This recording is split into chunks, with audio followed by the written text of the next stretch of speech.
আমনের ইবাদতখানার সকল ধন সম্পদ এখন হুকুমতের সম্পদ। সকল সম্পদশালী এবং জমি জমার অধিকারী ক্ষমতার শীর্ষ থেকে জমিতে ভূপাতিত হয়েছে। ধনী ও গরিবের ভেদাভেদ দূর হয়েছে।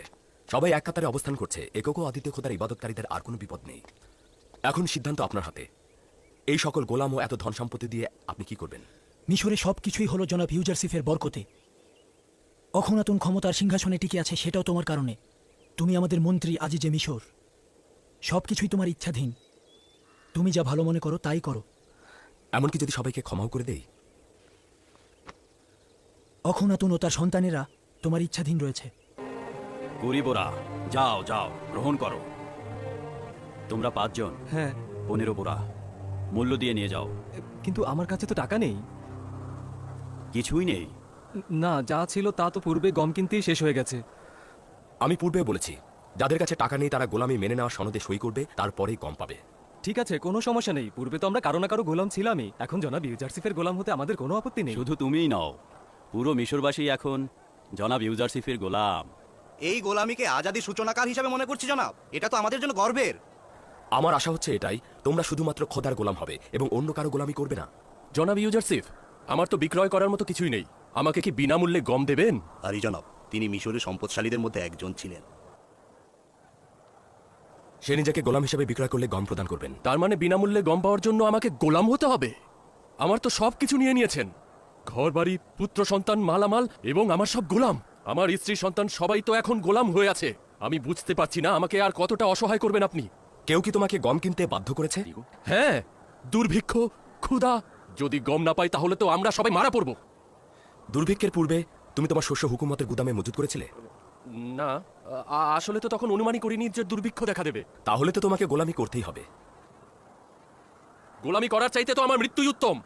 যদি গোলামি খারাপ কিছু হয়, তবে সম্পদশালী থাকার সময় কেন অসংখ্য গোলামকে নিজে কাজে রেখেছিলে? আমার তো আপত্তি সেখানটাতেই, যেখানে এক সময় আমারই অসংখ্য গোলাম ছিল, সেখানে কিনা আমি অন্যের গোলামি করব। সম্ভবত এভাবেই গোলামদের ব্যথা বেদনা বেশি অনুভব করতে পারবে। সে যাই হোক, আমি কিন্তু কাউকে জোর করে গোলাম করছি না। আরে জনাব, আমি কিন্তু একসময় তার গোলাম ছিলাম। আমার প্রতি অনেক অবিচার করেছে সে। আগামীকাল তেবসের সকল জনগণকে আমুনের ইবাদতখানার সামনে জড়ো হতে বলা হচ্ছে। গোলাম হিসেবে গ্রহণ করার কারণগুলো আগামীকাল সকলকে জানানো হবে। আগামীকাল কি বলবে? কি জানি। এই লোকটিকে বিনামূল্যে গম দেবেন। নাফসে দাম্ভিকতার কারণে কোনো মানুষই যেন বিনাশ না হয়ে যায়। জি, আদেশ শিরোধার্য। কতটুকু গম চাই? গোলামির বিনিময়ে? না, তোমার জন্য বিনামূল্যে গম দেওয়া হবে। এটি ইউজারসিফের আদেশ। এমন একজন ব্যক্তির গোলামি করা কি আজাদির সূচনা নয়?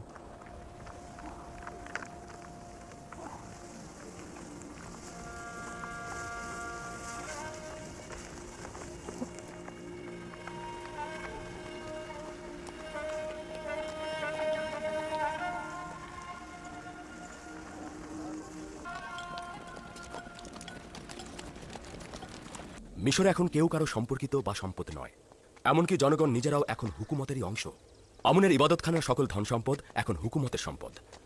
সকল সম্পদশালী এবং জমি জমার অধিকারী ক্ষমতার শীর্ষ থেকে জমিতে ভূপাতিত হয়েছে। ধনী ও গরিবের ভেদাভেদ দূর হয়েছে। সবাই এক কাতারে অবস্থান করছে। একক ও আদিত্য খোদার ইবাদতকারীদের আর কোনো বিপদ নেই। এখন সিদ্ধান্ত আপনার হাতে। এই সকল গোলাম ও এত ধন সম্পত্তি দিয়ে আপনি কি করবেন? মিশরে সবকিছুই হলো জনাব ইউজারসিফের বরকতে। অখনাতুন ক্ষমতার সিংহাসনে টিকে আছে, সেটাও তোমার কারণে। তুমি আমাদের মন্ত্রী আজিজে মিশর। সবকিছুই তোমার ইচ্ছাধীন। তুমি যা ভালো মনে করো তাই করো। এমনকি যদি সবাইকে ক্ষমাও করে দেই? অখনাতুন ও তার সন্তানেরা তোমার ইচ্ছাধীন রয়েছে। খোদা তাআলা জনাব অখনাতুনকে দীর্ঘজীবী করুক। আচ্ছা, তাহলে আগামীকাল ইবাদতখানার প্রাঙ্গণে তেবসের জনগণকে আমি আমার নিজের সিদ্ধান্ত জানাবো।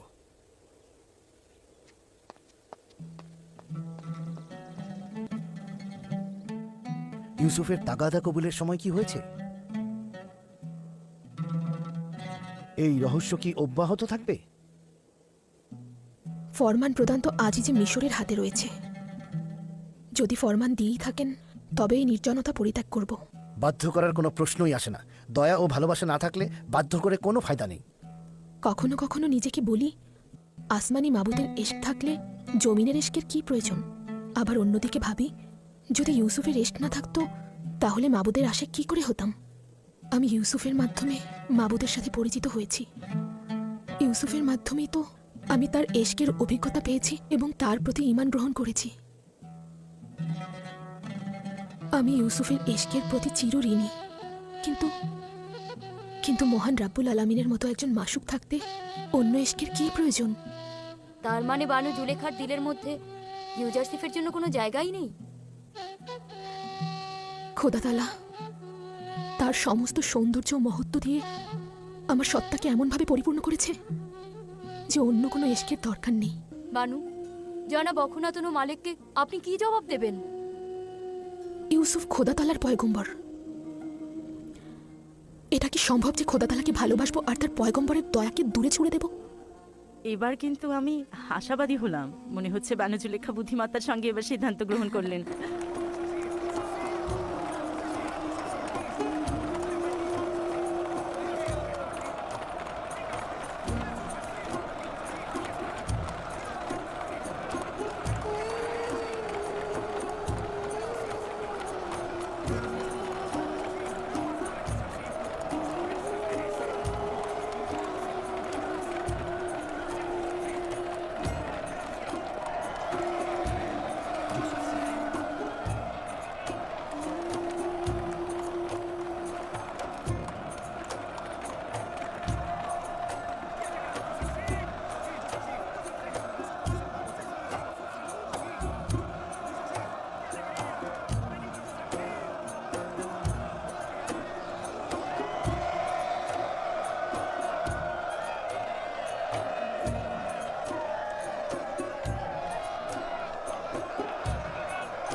পরম করুণাময় ও মহান খোদার নামে শুরু করছি, যিনি মিশরের জনগণের রিজিক দাতা।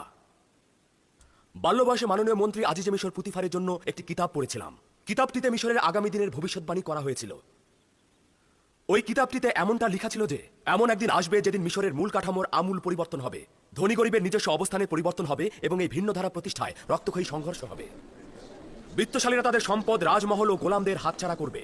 আমুন খোদা মিশরের জনগণের ইবাদত থেকে বঞ্চিত হবে, হুকুমত জনগণের মধ্যে ফিরে আসবে এবং জনগণ আমুনের চাইতে শক্তিশালী খোদার ইবাদতে মশগুল হবে। কি বলো শুনি তো? দরুদ খোদা তাআলার নবী ইউজারসিফের উপরে। দরুদ মিশরের নাজাতদাতা। দরুদ দরুদ মিশরের নাজাতদাতার উপর। দরুদ। আর জনাব পুতিফারের খুব ইচ্ছে ছিল যে তিনি এই দিনটির সাক্ষী হবেন, কিন্তু বয়স তাকে সেই সুযোগটি দিল না। তবে আপনারা কিন্তু সেই ভবিষ্যৎবাণী প্রতিফলনের সাক্ষী হয়ে রইলেন।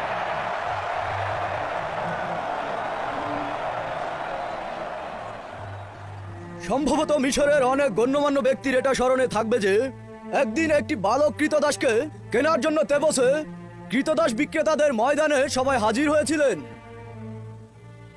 আজ সেই কৃতদাস বালক মিশরের সকল জনগণের মালিক। একদিন আপনারা যে ইউজারসিফের মালিক হতে চেয়েছিলেন, আজ সেই আপনাদের সকলের মালিক। হ্যাঁ, আমার মনে আছে ওই দিন পুতিফার ওই বালকটিকে কিনে নিয়েছিল, আর ওই বালক আজকে সকলকে কিনে নিল।